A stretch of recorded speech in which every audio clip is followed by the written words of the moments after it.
السلام علیکم دوستو، ہمائی اسٹوری میں خوش آمدید۔ پیارے دوستو، آپ نے میرے چینل کو اب تک سبسکرائب نہیں کیا تو پلیز سبسکرائب ضرور کریں۔ پیارے دوستو، بہت دن گزرے، تاشقند میں ایک غریب لکڑہارا رہا کرتا تھا۔ اس کا نام شیرازی تھا۔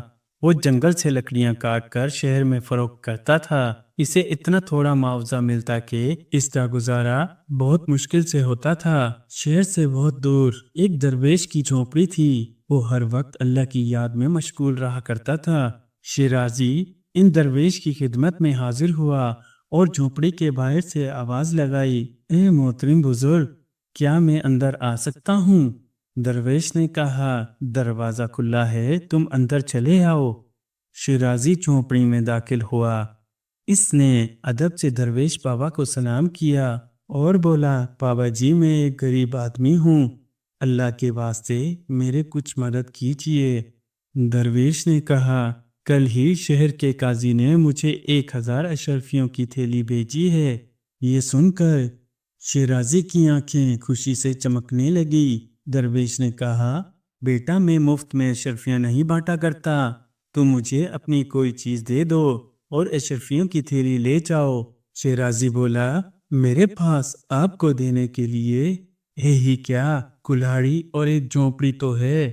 درویش نے کہا، یہ دنیاوی مال و احباب میرے لیے بیکار ہیں، کوئی ایسی چیز دو جو تمہاری اپنی ہو، مثلاً تمہاری دیکھنے کی قوت باصرہ۔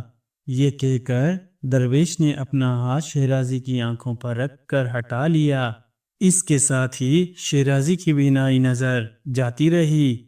شیرازی گھبرا کر بولا، بابا جی، آپ نے تو میری دنیا میں اندھیرا ہی کر دیا۔ اب میں قدم قدم پر ٹھوکریں کھاؤں گا، راستے میں کسی گڑھے میں گر جاؤں گا یا کسی چیز سے ٹکرا کر زخمی ہو جاؤں گا، اللہ کے واسطے میری بینائی واپس کر دیجئے۔ درویش نے اپنا ہاتھ شیرازی کی آنکھوں پر رکھا اور اس کی بینائی واپس آ گئی۔ شیرازی نے کہا، آپ میری کوئی اور چیز لے لیں۔ درویش بابا نے کہا، رنگوں کی شناخت لے لوں؟ شیرازی خوش ہو کر بولا، جی ہاں، آپ مجھ سے رنگوں کی شناخت لے لیجئے۔ درویش نے اس کی آنکھوں سے ایک رنگین چھلی نکال کر شیشی میں بند کر دی۔ ابھی کچھ ہی دن گزرے تھے کہ شیرازی پھر درویش کے دروازے پر دستک دے رہا تھا۔ درویش نے کہا، دروازہ کھلا ہے، میرے بچے، تم اندر چلے آؤ۔ شیرازی نے کہا، میں اپنی زندگی سے بیزار ہو گیا ہوں، رنگوں کی شناخت ختم ہونے سے سب رنگ سفید سیاہ نظر آ رہے ہیں، آسمان کا نیلا ہٹ، زمین کا مٹیالہ رنگ، درختوں کی ہریالی، گھاس کی سبزہ، پھولوں کی رنگت سب ہی جاتی رہی۔ کالے رنگ کا شوربہ اور دودھ یا سفید روٹیاں دیکھ کر مجھے کراہٹ محسوس ہوتی ہے۔ کالے سیاہ رنگ کے تربوز کی کالی کاش کھاتے وقت دل متلانے لگ جاتا ہے۔ اللہ کے واسطے میرے رنگوں کی شناخت مجھے واپس کر دیجئے۔ درویش نے شیشی سے رنگین چھلی نکال کر شیرازی کی آنکھوں پر دوبارہ لگا دی۔ شیرازی فوراً جھونپڑی سے باہر کی طرف دوڑا۔ وہ بہت دیر تک نیلے آسمان، سرسبز گھاس، سرخ اور گلابی پھول، طرح طرح کے رنگین پرندوں کو دیکھتا رہا اور آخر میں بولا، اللہ تیرا شکر ہے، مجھے تو اب معلوم ہوا کہ رنگوں کے بغیر زندگی کتنی بیکار ہے۔ درویش نے کہا، ہاں بھائی، اب بتاؤ، تم اپنے کون سی صلاحیت مجھے فروخت کر دو گے؟ تمہاری قوت سماعت یعنی سننے کی طاقت لے لوں؟ شیرازی بولا، ہاں، بھوکے مرنے سے بہتر ہے کہ انسان بیرا ہو کر زندگی گزارے۔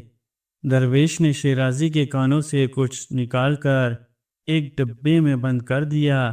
ابھی تھوڑے دن ہی گزرے تھے کہ شیرازی پھر درویش کی جھونپڑی کے باہر کھڑا تھا اور کہہ رہا تھا، میرے بابا، میری مدد فرمائیے۔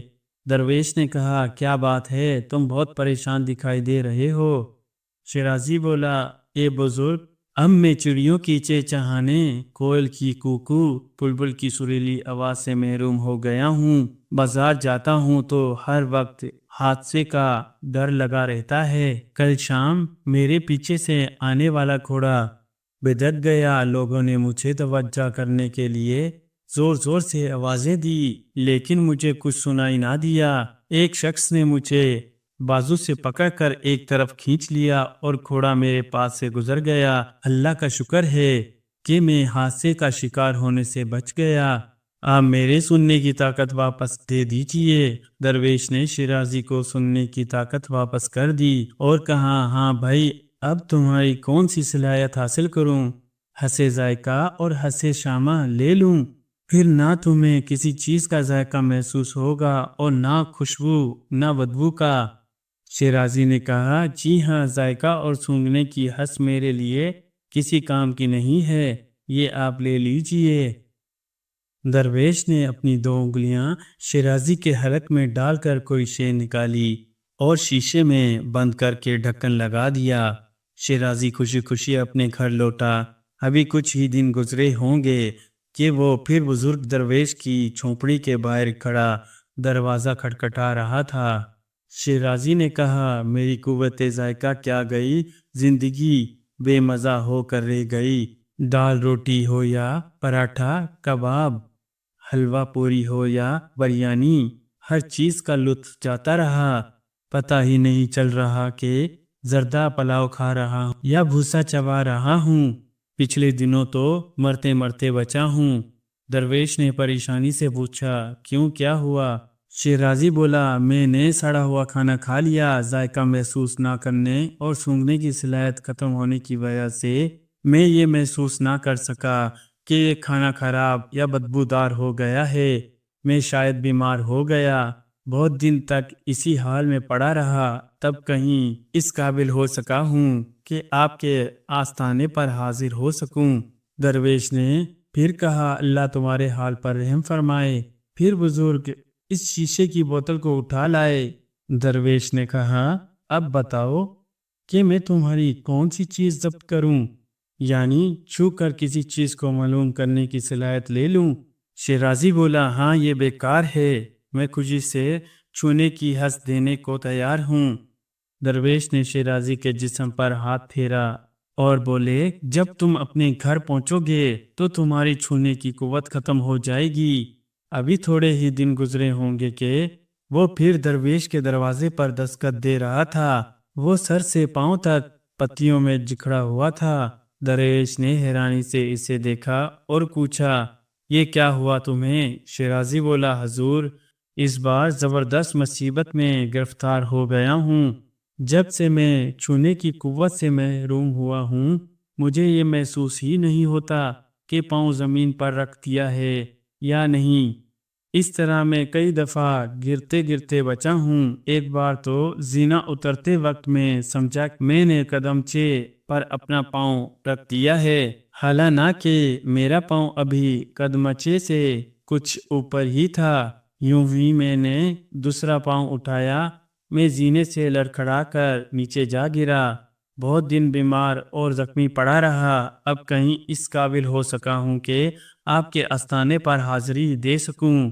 درویش کو شیرازی کا یہ حال دیکھ کر افسوس ہوا۔ انہوں نے کہا، اللہ تمہارے حال پر رحم فرمائے۔ شیرازی پھر بولا، حضور، آپ قوت لامسا مجھے واپس کر دیجئے اور اس کے بدلے میں کوئی اور چیز لے لیجئے۔ بزرگ اور درویش نے شیرازی کے جسم پر ہاتھ پھیرا۔ اس کے ساتھ ہی شیرازی کی چھونے کی حس بیدار ہو گئی۔ سیڑھیوں سے گرنے کے بعد جو اسے چوٹیں آئی، اب ان میں درد اور تکلیف ہونے لگی اور چیخ کر بولا، اے بابا، مجھے بہت تکلیف ہو رہی ہے، لیکن اس درد میں ہی راحت ہے۔ بزرگ درویش نے کہا، اب بتاؤ کہ تم مجھے کیا چیز دینا پسند کرو گے؟ تم اپنا سایہ مجھے دے ڈالو، ویسے بھی یہ فضول ہے اور تمہارے کسی کام کا نہیں ہے۔ شیرازی خوش ہو کر بولا، جی ہاں، آپ درست فرما رہے ہیں، یہ سایہ واقعی میرے لیے بیکار اور بے مصرف چیز ہے، آپ شوق سے میرا سایہ لے لیجئے۔ درویش نے کہا، تم سورج کی طرف منہ کر کے کھڑے ہو جاؤ۔ شیرازی نے حکم کی تعمیل کی۔ درویش نے ایک تیز دھار والا خنجر نکالا اور ایڑی کے پاس سے سایہ کاٹ کر جسم سے علیحدہ کر دیا۔ پھر انہوں نے سائے کو کپڑے کی طرح لپیٹ کر الماری میں رکھ دیا۔ شیرازی خوشی خوشی اپنے گھر روانہ ہوا۔ راستے میں کچھ لڑکے ملے۔ اتفاق سے ایک لڑکی کی نظر اس پر پڑ گئی تو وہ چیخ کر بولا، ارے دیکھو، اس آدمی کا تو سایہ ہی نہیں ہے۔ ایک بچہ سہم کر بولا، میں نے سنا ہے کہ ان بھوتوں کا سایہ نہیں ہوتا، ضرور یہ شخص کوئی چین بھوت ہے یا کوئی خبیث روح ہے۔ سب بچے ڈر کر چلاتے ہوئے بھاگے۔ محلے کے کتے بھی شیرازی کو دیکھ کر بھونکنے لگے، وہ بھی اسے کوئی جن بھوت سمجھے ہوں گے۔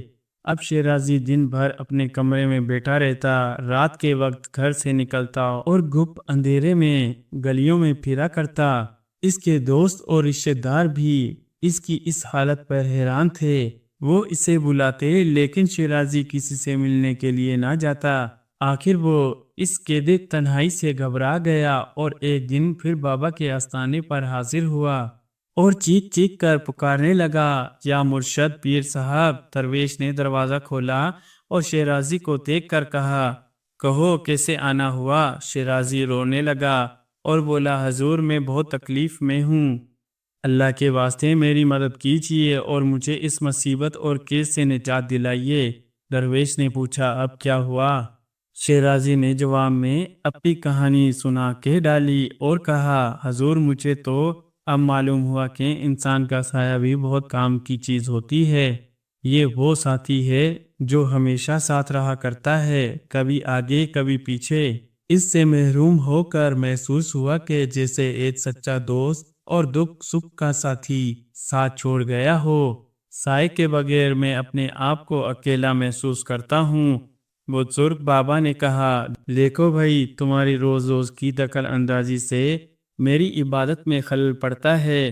اب آخری موقع تمہیں دے رہا ہوں، اس کے بعد میں تمہاری کوئی بات نہیں سنوں گا۔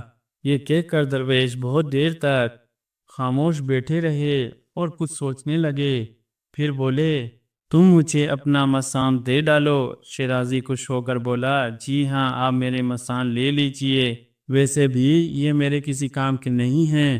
درویش نے ایک سراہی سے شیرازی کے جسم پر پانی انڈیلا اور اس کے ساتھ ہی بہت باریک باریک ذرات شیرازی کے جسم سے علیحدہ ہو کر فرش پر گر پڑے۔ درویش نے اس ذرات کو جمع کیا اور ایک بوتل میں ڈال کر الماری میں رکھ دیا۔ شیرازی خوشی خوشی اپنے گھر کی طرف چلا۔ ابھی وہ تھوڑی ہی دور گیا تھا کہ اس کا جسم گرمی سے تپنے لگا۔ گھر پہنچتے پہنچتے اس کی کھال گرمی سے جھلس گئی۔ کھال میں بے شمار باریک باریک مسان یعنی سوراخ ہوتے چلے گئے، جن کے راستے پسینہ خارج ہوتا رہتا ہے۔ پسینہ آنے سے جسم کی جلد گیلی ہو جاتی ہے اور اس کا درجہ حرارت بڑھنے نہیں دیتا۔ مسام ختم ہونے کے بعد شیرازی کا جسم تانبے کے برتن جیسا ہو گیا۔ گرمی کے بڑھنے کے ساتھ ساتھ جسم بھی گرم ہوتا چلا جاتا۔ اپنے جسم کو ٹھنڈا رکھنے کے لیے شیرازی کو دن میں 10-15 بار نہانا پڑتا۔ وہ گیلے کپڑے پہنتا، جسم پر پانی ڈالتا رہتا، پھر بھی جسم کو سکون نہیں ملتا۔ وہ دن بھر کمرے میں لیٹا رہتا، شام کے وقت گھر سے نکلتا۔ شیرازی جلد ہی اپنے اس حالت سے آزاد ہو گیا۔ ایک بار پھر درویش کی جھونپڑی کے باہر کھڑا ہو کر آوازیں لگا رہا تھا، اللہ کے واسطے آپ میرے مسان واپس کر دیجئے۔ درویش نے الماری سے بوتل نکالی جس میں مسان تھے، بوتل میں پانی ڈال کر اچھی طرح ہلا دیا اور شیرازی کے اوپر اندھیل دی۔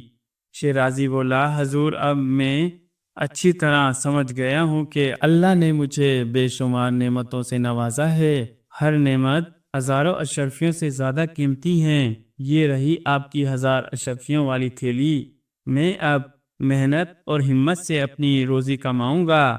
جانے کے لیے مڑا، تب درویش نے اسے آواز لگائی، ٹھہرو۔ شیرازی رک گیا۔ درویش نے کہا، میں جو کچھ تمہیں دے چکا ہوں واپس نہیں لوں گا، اسے اپنے استعمال میں لاؤ، محنت اور ایمانداری سے روزی کماؤ، اللہ تمہیں بہت برکت دے گا۔ پیارے دوستو، کہانی اچھی لگے تو لائک اور سبسکرائب ضرور کر دیا کریں۔ السلام علیکم دوستو، ایم آئی اسٹوری میں خوش آمدید۔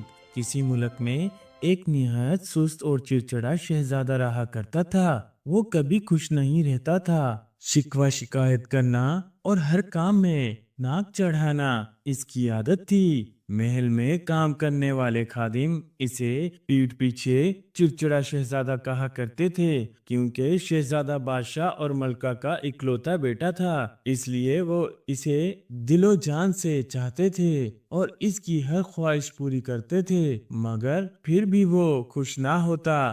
ہم شہزادے کو خوش کرنے کے لیے کیا کر سکتے ہیں؟ بادشاہ اور ملکہ نے ایک دن اپنے وزراء سے پوچھا۔ بادشاہ سلامت، شہزادہ وہ جو مانگتا ہے اسے دے دیجئے۔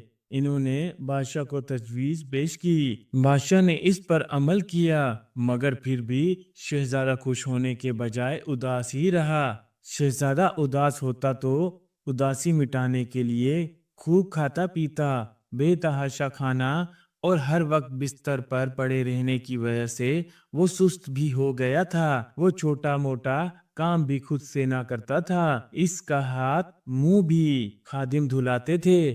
جب شہزادے کی اداسی حد سے زیادہ بڑھ گئی تو بادشاہ نے پورے ملک میں اعلان کروا دیا کہ جو شہزادے کو خوش کرے گا اسے انعام و اکرام سے نواز دیا جائے گا۔ چنانچہ دور دور سے لوگ اس چڑچڑے شہزادے کو خوش کرنے کے لیے آئے۔ کچھ لوگوں نے اسے ہنسانے کے لیے لطیفے سنائے، کچھ نے بہت انوکھے تحفے دیے تو کچھ نے اس کو مزاحیہ باتوں سے بہلانے کی کوشش کی، مگر پھر بھی وہ خوش نہ ہوا۔ جو لوگ شہزادے کو ہنسانے کے لیے آئے تھے سب کے سب ہار مان کر واپس چلے گئے۔ پھر ایک دن ایک عقل مند بوڑھی عورت محل میں داخل ہوئی۔ اس نے نہ تو شہزادے کو ہنسانے کے لیے لطیفے سنائے اور نہ ہی اسے بہلانے کی کوشش کی، بلکہ اس نے شہزادے کو نظر انداز کر دیا اور صرف بادشاہ اور ملکہ سے باتیں کرنے لگی۔ شہزادے کو خوش کرنے کے لیے سب سے پہلے تو نیلی چڑیا کو تلاش کرنا ہوگا۔ بوڑھی عورت نے بادشاہ اور ملکہ سے کہا، ایسی چڑیا کہاں سے مل سکتی ہے؟ بادشاہ نے پوچھا۔ ملکہ نے کہا، ہم نیلی چڑیا بازار سے خرید لائیں گے۔ نہیں، بوڑھی عورت نے کہا، اس نیلی چڑیا کو شہزادہ خود ہی تلاش کرے گا۔ اسے یہ چڑیا کسی اور ذریعے سے مل جائے گی تو یہ خوش نہیں ہوگا۔ تمہارے خیال میں یہ چڑیا آسانی سے مل جائے گی؟ ملکہ نے اشتیاق سے پوچھا، پھر کہا، میرا بیٹا محل سے کبھی باہر نہیں گیا، یہ تو صرف اپنے نرم بستر پر سونا پسند کرتا ہے اور چاکلیٹ کھاتا رہتا ہے، یہ تو کبھی ہل کر پانی بھی نہیں پیتا۔ بھلا چڑیا کی تلاش میں باہر کیسے جائے گا؟ نیلی چڑیا بہت نایاب ہوتی ہے۔ بوڑھی عورت نے کہا، شہزادے کو پوری دنیا میں اسے تلاش کرنا ہوگا اور سب سے اہم بات یہ ہے کہ اسے پیدل سفر کرنا ہوگا۔ جب ملکہ نے یہ بات سنی تو وہ ہکا بکا رہ گئی اور بادشاہ بہت پریشان ہوا۔ پریشانی کے عالم میں اس نے پوچھا، کیا تمہیں یقین ہے کہ یہی ایک راستہ ہے جس سے شہزادہ خوش رہے گا؟ مجھے 100% یقین ہے، بوڑھی عورت نے کہا۔ سست شہزادے کو جب اس بات کا علم ہوا تو وہ بالکل خوش نہ ہوا، مگر وہ چاہتا تھا کہ ہر کوئی اس کی وجہ سے پریشان ہے۔ چنانچہ اس نے خود چڑیا کو تلاش کرنے کا فیصلہ کر لیا۔ وہ محل سے باہر نکلا اور پہاڑی راستے پر چلنے لگا اور راستے چلتے چلتے درختوں کی شاخوں کی طرف بھی دیکھتا جا رہا تھا کہ شاید نیلی چڑیا نظر آ جائے، لیکن نیلی چڑیا کا دور دور تک کوئی پتہ نہ تھا۔ شہزادہ میلوں دور نکل گیا۔ چلتے چلتے اس کے پیروں میں چھالے اور حلق میں پیاز سے کانٹے پڑ گئے تھے۔ جب وہ ایک دو طرفہ سڑک پر آ گیا تو اس نے وہاں ایک بورڈ لگا دیکھا جس میں ایک طرف محل جانے کا اور دوسری طرف کسی اور ملک کی طرف جانے کا اشارہ تھا۔ میں اب ایک قدم بھی آگے نہیں چل سکتا۔ شہزادے نے تھکن سے چور لہجے میں کہا، یہ تو ایک احمقانہ بات ہے کہ اگر میں نیلی چڑیا کو حاصل نہ کر سکوں گا تو کبھی خوش نہیں رہ سکتا۔ مجھے محل کی طرف واپس چلنا چاہیے، لیکن اس سے پہلے مجھے آرام کی ضرورت ہے تاکہ میں باقی کا سفر آسانی سے طے کر سکوں۔ پھر وہ زمین پر لیٹ کر سو گیا۔ وہ کافی دیر سوتا رہا۔ جب اٹھا تو تھکن اتر چکی تھی، چنانچہ اس نے واپسی کا سفر شروع کر دیا۔ وہ اپنے آپ کو پہلے کے مقابلے میں ہلکا ہلکا محسوس کرنے لگا۔ چلنے کے دوران اسے راستے میں بے شمار چیزوں کا تجربہ حاصل ہوا۔ جب بھوک لگتی تو وہ درختوں پر لگے پھل توڑ کر کھا لیتا، پیاس لگتی تو چشمے کا صاف پانی پی لیتا۔ راستے میں اسے ایسے ایسے منظر دکھائی دیے جنہیں دیکھ کر اسے احساس ہوا کہ زندگی صرف کھانے اور سونے کا نام نہیں ہے۔ پہلی بار باہر نکل کر اسے بہت ساری دل فریب مناظر اور خطرناک جگہیں دیکھنے کا موقع بھی ملا۔ آخرکار شہزادہ چلتے چلتے اپنے محل میں واپس آ گیا۔ جب وہ محل پہنچا تو ہر کسی نے محسوس کیا کہ شہزادے میں کچھ نمایاں تبدیلیاں نظر آ رہی ہیں۔ اس کے ماتھے پر تیوری نہیں تھی، بلکہ وہ مسکرا رہا تھا اور اس کی جلد پسینے کے باوجود چمک رہی تھی۔ کیا تمہیں نیلی چڑیا مل گئی؟ بادشاہ نے بڑی بے صبری سے پوچھا۔ شہزادہ یہ سن کر ہنسا اور کہا، کوئی چڑیا نہیں ملی، بلکہ چلنے اور کھلے ہوا میں سانس لینے کی وجہ سے مجھ میں بہت تبدیلیاں آ گئی ہیں۔ خود ہلکا ہلکا محسوس کر رہا ہوں۔ اچانک اسے کسی پرندے کی چہچہاہٹ سنائی دی۔ شہزادے نے جلدی سے مڑ کر دیکھا تو اسے باغ میں ایک چڑیا نظر آئی جس پر نیلے کلر کے پر لگے ہوئے تھے اور درختوں کے اوپر سے آسمان کی طرف اڑ رہی تھی۔ شہزادے نے ہنستے ہوئے کہا، کیا یہ وہی چڑیا ہے؟ جب میں نے یہ راز جان لیا ہے کہ زندگی صرف کھانے پینے اور سونے کا نام نہیں ہے بلکہ کچھ کر دکھانے کا نام ہے۔ اس حقیقت کو جاننے کے بعد شہزادے کی سستی، کاہلی اور اداسی ہمیشہ کے لیے دور ہو گئی۔ پیارے دوستو، کہانی اچھی لگے تو لائک اور سبسکرائب ضرور کر دیا کریں۔ خدا حافظ۔ السلام علیکم دوستو، ایم آئی اسٹوری میں خوش آمدید۔ بہت پرانے زمانے کی بات ہے، دنیا میں ایک ملک جوکھم تھا جس کی حدود دور دور تک پھیلی ہوئی تھی، اور جوکھم جو دنیا میں سب سے بڑا ملک سمجھا جاتا تھا۔ اس ملک پر ایک بادشاہ شوشک حکومت کرتا تھا۔ وہ انتہائی ظالم اور بے رحم بادشاہ تھا۔ اس ظالم کا ایک ہی بیٹا تھا جس کا نام جوکٹ تھا۔ جوکٹ بے حد خوبصورت اور بہادر تھا، اور وہ طبیعت کے لحاظ سے اپنے باپ سے بالکل مختلف تھا۔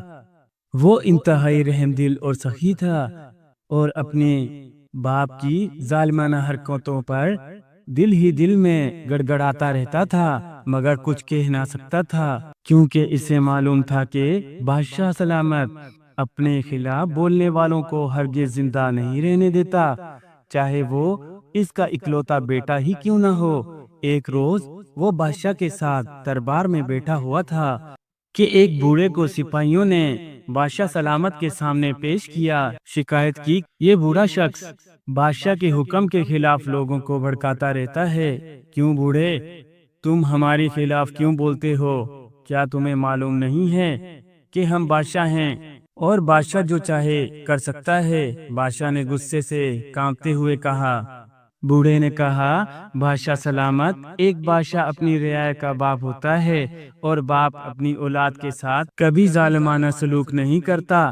بوڑھے نے بڑے اطمینان لہجے میں جواب دیتے ہوئے کہا، اگر تمہارے کہنے کے مطابق ہم رعایا کے باپ ہیں تو باپ کو یہ حق ہوتا ہے کہ اپنی اولاد کے ساتھ جو چاہے سلوک کرے، کیوں شہزادے؟ بادشاہ نے قریب بیٹھے ہوئے چوکھٹ سے مخاطب ہو کر کہا، بادشاہ سلامت، بوڑھا بابا ٹھیک کہہ رہا ہے، آپ کو رعایا کے ساتھ ظالمانہ سلوک نہیں کرنا چاہیے۔ شہزادے نے جواب دیا، تم بھی ہمارے خلاف بول رہے ہو، یہ درست ہے کہ تم ہمارے اکلوتے بیٹے ہو، مگر ہم اپنے خلاف بولنے والوں کے سر قلم کر دیتے ہیں۔ اس بوڑھے اور شہزادے کو اکٹھے باندھ کر دونوں کے سر قلم کر دو، یہ ہمارا حکم ہے۔ بادشاہ نے انتہائی غصیلے لہجے میں جلاد کو حکم دیتے ہوئے کہا، اور بادشاہ کا حکم ملتے ہی جلاد تلوار لہراتا ہوا تیزی سے شہزادے کی طرف بڑھا۔ بادشاہ سلامت جان کی امان پاؤں تو کچھ عرض کروں۔ شہزادے کے قریب بیٹھے ہوئے بوڑھے وزیر اعظم نے فوراً کھڑے ہوتے ہوئے کہا، اور ساتھ ہی اس نے ہاتھ کے اشارے سے شہزادے کی طرف بڑھتے ہوئے جلاد کو روک دیا۔ کیا بات ہے وزیر اعظم، تم کیا کہنا چاہتے ہو؟ مگر کچھ کہنے سے پہلے اتنا سن لو کہ ہم اپنے فیصلے بدلا نہیں کرتے۔ بادشاہ نے اسی طرح انتہائی غصیلے لہجے میں کہا۔ بادشاہ سلامت بھلا میری کیا مجال، میں حضور کے فیصلوں کو بدلنے کے متعلق سوچوں؟ وزیر اعظم نے ادب سے جھکتے ہوئے کہا، پھر کیا کہنا چاہتے ہو، جلدی بولو۔ بادشاہ نے حیران ہوتے ہوئے پوچھا، بادشاہ سلامت آپ شہزادے کو موت کی سزا تو دے ہی چکے ہیں، اس لیے اب دنیا کی کوئی طاقت انہیں موت سے نہیں بچا سکتی، مگر حضور ایک عام آدمی کی طرح شہزادے کی موت شاہی خاندان کے لیے باوقار نہیں ہوگی۔ شہزادے کو شہزادوں کی طرح ہی مرنا چاہیے۔ وزیر اعظم نے جواب دیا، کیا مطلب؟ ہم تمہاری بات کا مطلب نہیں سمجھے۔ بادشاہ نے پہلے سے زیادہ حیران ہوتے ہوئے کہا، حضور شہزادہ ہمیشہ بہادرانہ کارنامے انجام دیتے ہوئے مرتے ہیں، اگر شہزادہ حضور کسی عام آدمی کی طرح جلاد کی تلوار سے ہلاک ہو گیا تو پھر ایک عام آدمی اور شہزادے میں کوئی فرق باقی نہ رہے گا۔ اس لیے بہتر یہی ہوگا کہ شہزادے کے ذمے کوئی ایسا کام ڈال دیا جائے جس میں ان کی ہلاکت لازمی ہو۔ اگر شہزادہ اس کام کو سر انجام دیتے ہوئے ہلاک ہو جائے گا تو یہ موت شہزادے کے شایانہ شان موت ہوگی۔ وزیر اعظم نے جواب دیتے ہوئے کہا، ہاں تمہاری بات ہمیں بہت پسند آئی ہے، مگر ایسا کون سا کام ہو سکتا ہے جس کو انجام دیتے ہوئے شہزادے کی موت لازمی ہو؟ بادشاہ نے کچھ سوچتے ہوئے پوچھا، بادشاہ سلامت ہمارے ملک کے مشرق میں ایک ویران پہاڑی سلسلہ ہے، اس کی ایک غار میں ایک ظالم اور خوفناک دیو رہتا ہے جسے لال سینگوں والا دیو کہتے ہیں۔ یہ دیو انتہائی ظالم اور خونخوار ہے، وہ انسانوں کو پکڑ کر لے جاتا ہے اور پھر انہیں ہلاک کر کے کھا جاتا ہے۔ شہزادے کو حکم دیا جائے کہ وہ اس لال سینگوں والے دیو کو ہلاک کرنے کے لیے اس غار میں جائے۔ مجھے یقین ہے کہ ظالم دیو شہزادے کے ہاتھوں ضرور ہلاک ہو جائے گا، اس طرح آپ کے فیصلے پر بھی عمل ہو جائے گا اور شہزادے کی موت بھی باوقار ہوگی۔ وزیر اعظم نے تجویز پیش کرتے ہوئے کہا، اوہو تم ٹھیک کہتے ہو وزیر اعظم، واقعی اس لال سینگوں والے دیو کو آج تک بڑے سے بڑے بہادر بھی ہلاک نہیں کر سکا۔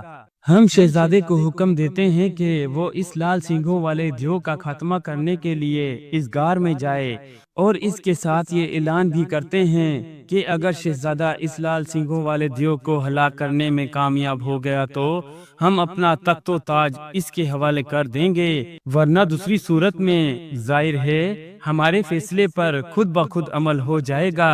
بادشاہ نے بڑے پرمسرت لہجے میں اعلان کرتے ہوئے کہا، وہ اپنے اکلوتے بیٹے پر بھی رحم نہ کھا رہا تھا۔ مجھے آپ کی یہ شرط منظور ہے بادشاہ سلامت، مگر میری درخواست ہے کہ جب تک میرے اور لال سینگوں والے دیو کے مقابلے کا فیصلہ نہ ہو جائے، آپ اس بوڑھے کے ساتھ ساتھ پورے ملک میں کسی آدمی کو بھی ہلاک نہیں کرائیں گے۔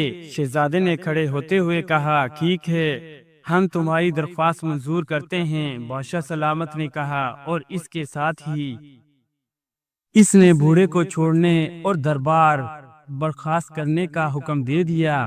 شہزادہ دربار برخاست ہوتی ہی تیزی سے چلتا ہوا محل سے باہر آ گیا، بوڑھا بھی اس کے پیچھے پیچھے تھا۔ شہزادہ حضور، بوڑھے نے محل سے باہر آتے ہی شہزادے سے مخاطب ہو کر کہا، کیا بات ہے بوڑھے بابا؟ شہزادے نے بڑے نرم لہجے میں جواب دیتے ہوئے کہا، شہزادہ حضور، آپ نے موت کے خوف کے باوجود سچ بات کہی، اور یہ بات اللہ تعالیٰ کو بھی بہت پسند ہے۔ میں آپ کو ایک ایسا تحفہ دینا چاہتا ہوں، مجھے یقین ہے کہ اس تحفے کی مدد سے آپ اس ظالم دیو کو ہلاک کرنے میں کامیاب ہو جائیں گے۔ بوڑھے نے مسکراتے ہوئے کہا، کون سا تحفہ بابا؟ شہزادے نے حیران ہوتے ہوئے پوچھا۔ میں ایک ایسی دعا دیتا ہوں، تم اسے کھا لینا، اس سے واقعی طور پر تمہارا قد بے حد چھوٹا ہو جائے گا اور تم بونے بن جاؤ گے، مگر اس کا ایک فائدہ ہوگا کہ اس غار میں جاتے ہی اس غار کے نیچے زمین میں دفن ایک جادوگر کا ڈھانچہ تمہاری مدد کرے گا، تمہاری مدد کے لیے خود بخود اوپر آ جائے گا۔ وہ ایک بہت بڑے جادوگر کا ڈھانچہ ہے، مگر کیا میں ہمیشہ ہی بونا رہوں گا؟ شہزادے نے تشویش بھرے لہجے میں پوچھا۔ یہ بات نہیں ہے، جیسے ہی یہ لال سینگوں والا ظالم دیو ہلاک ہوگا تم اپنی اصلی حالت میں واپس آ جاؤ گے۔ اس جادوگر ڈھانچے سے امداد حاصل کرنے کے لیے تمہارا بونا بننا ضروری ہے، بزرگ بابا نے جواب دیا۔ اگر یہ بات ہے تو میں بونا بننے کے لیے تیار ہوں، شہزادے نے راضی ہوتے ہوئے کہا، اور پھر بوڑھے نے اپنے جوکے کی جیب سے ایک پڑیا نکالی اور شہزادے کو دیتے ہوئے کہا، جب تم غار میں داخل ہو جاؤ گے تو اس پڑیا کو کھا لینا۔ او ہو، بہت بہت شکریہ بابا، بس میرے لیے دعا کرنا تاکہ میں اس ظالم دیو کا خاتمہ کر سکوں اور اس کے ساتھ ساتھ بادشاہ کی جگہ تخت و تاج بھی سنبھال لوں۔ شہزادے نے پڑیا لیتے ہوئے جواب دیتے ہوئے کہا، اور پھر اپنے گھوڑے پر سوار ہو کر اس طرف چل پڑا جدھر لال سینگوں والے دیو کا غار تھا۔ تقریباً 3 دن تک سفر کرنے کے بعد شہزادہ پہاڑیوں کے قریب پہنچ گیا۔ یہ انتہائی ویران پہاڑیاں تھی، سبزے کا ایک تنکا بھی نہ تھا، ہر طرف ویرانی ہی ویرانی تھی۔ شہزادہ جس وقت ان پہاڑیوں کے قریب پہنچا تو اس وقت رات پڑ چکی تھی، اس لیے اس نے فیصلہ کیا کہ وہ رات یہیں چھپ کر گزارے اور صبح اس غار کو تلاش کرے گا۔ شہزادے کے پاس کھانا اور پانی موجود تھا، اس لیے اس نے بڑے اطمینان سے کھانا کھایا اور پھر زمین پر لیٹ کر سو گیا۔ وہ اسی چٹان کی آڑ میں سو گیا۔ تھوڑی دیر بعد اسے گہری نیند آ گئی۔ ابھی اسے سوئے ہوئے تھوڑی ہی دیر گزری تھی کہ ڈاکوؤں کا ایک چٹھا ان پہاڑیوں کے قریب سے گزرا۔ وہ شاید قریبی شہر میں ڈاکہ ڈالنے کے لیے جا رہے تھے۔ ان میں سے ایک کی نظر چٹان کی آڑ میں سوئے ہوئے شہزادے پر پڑ گئی۔ اس نے فوراً اپنے ساتھیوں کو بتایا اور پھر ان سب نے سوئے ہوئے شہزادے کو گھیر لیا۔ شہزادہ اتنی گہری نیند میں سویا ہوا تھا کہ اسے ڈاکوؤں کی آہٹ سنائی نہ دی۔ میرا خیال ہے کہ اس کے جسم کے تمام کپڑے اتار لیں تو ہمارا کام ہو جائے گا۔ اس جسم پر انتہائی قیمتی لباس ہے، ہمیں اس کی اچھی قیمت مل جائے گی۔ ڈاکوؤں کے سردار نے اپنے ساتھیوں سے سرگوشی کرتے ہوئے کہا، تمہاری بات درست ہے سردار۔ ایک ڈاکو نے کہا، اسے جاگنا نہیں چاہیے، میرا خیال ہے کہ اسے بے ہوش کر دیا جائے۔ ایک ڈاکو نے تجویز پیش کی اور باقی ڈاکوؤں نے اس کی تائید کر دی۔ چنانچہ ڈاکوؤں کے سردار نے جب جیب سے ایک شیشی نکالی جس میں بے ہوشی کا سفوف موجود تھا، پھر شیشی کا ڈھکن کھول کر اس نے شیشے کو سوئے ہوئے شہزادے کی ناک سے لگا دیا۔ شہزادہ ایک لمحے کے لیے کھسمسایا اور پھر بے ہوش ہو گیا۔ ڈاکوؤں نے اطمینان کرتے ہوئے کہا کہ شہزادہ واقعی بے ہوش ہو گیا ہے، اس کا لباس تیزی سے اتار لیا جائے۔ اور پھر ڈاکوؤں کے سردار نے اپنا لباس اتار کر شہزادے کو پہنا دیا اور خود اس کا قیمتی لباس پہن لیا۔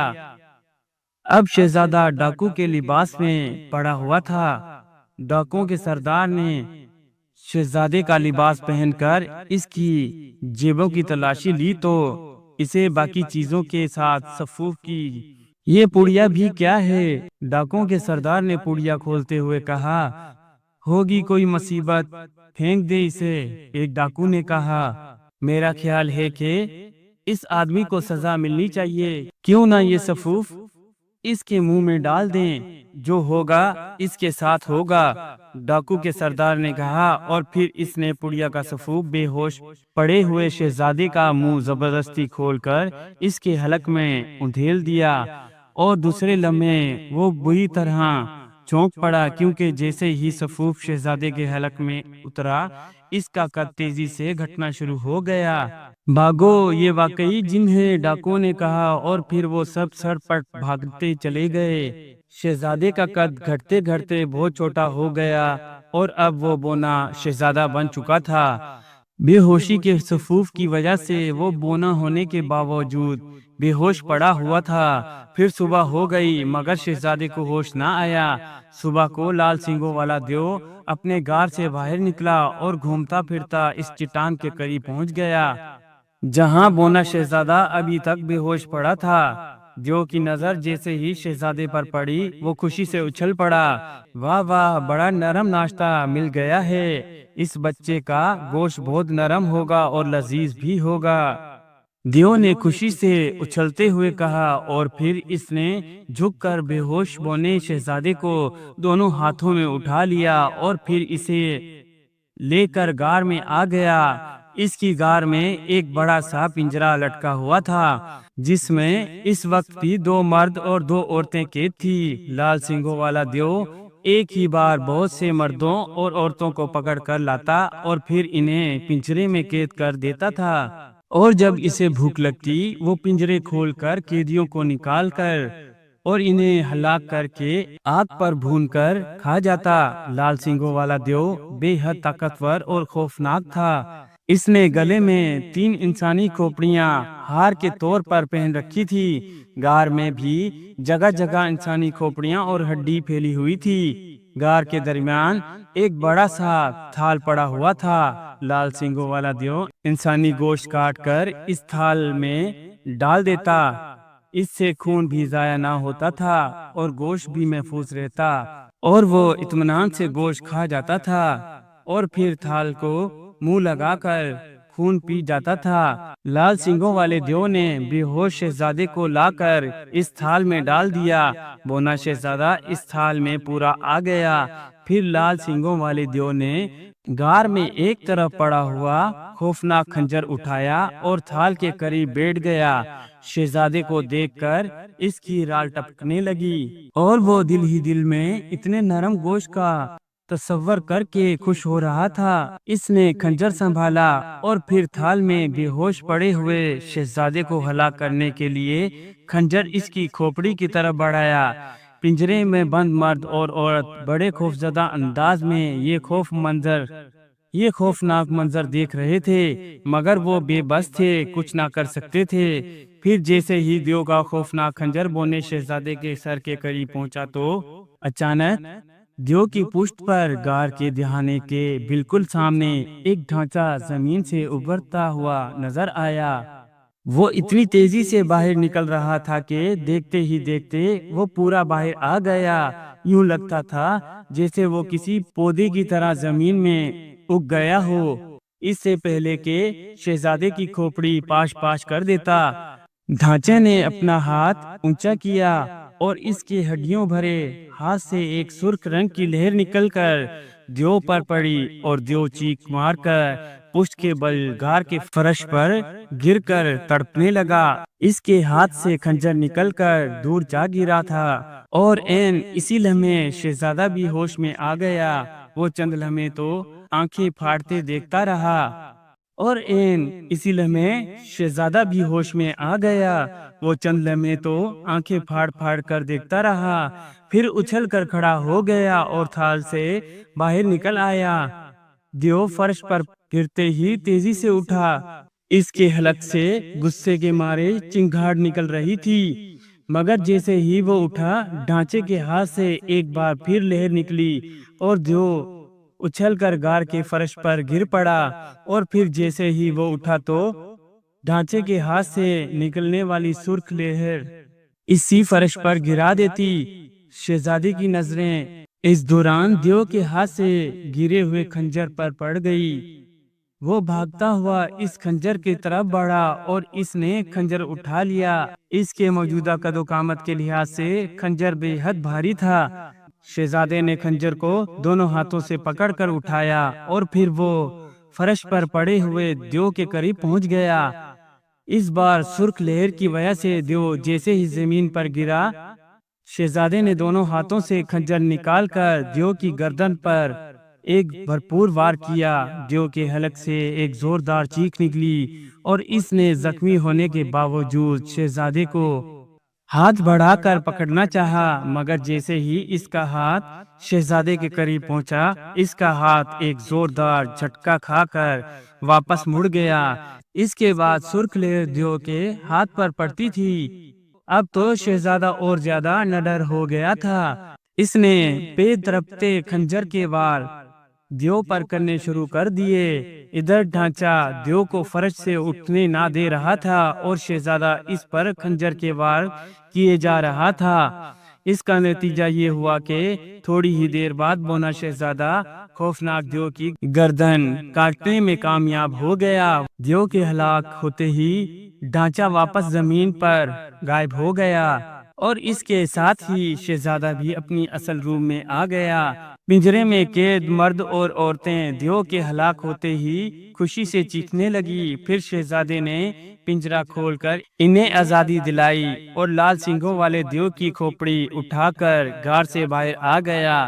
شہزادہ لال سنگھوں والے خوفناک اور ظالم دیو کی کھوپڑی لے کر جب واپس اپنے محل پہنچا تو بادشاہ نے اپنے وعدے کے مطابق اپنا تخت و تاج شہزادے کے حوالے کر دیا اور بہادر شہزادہ بادشاہ بن گیا۔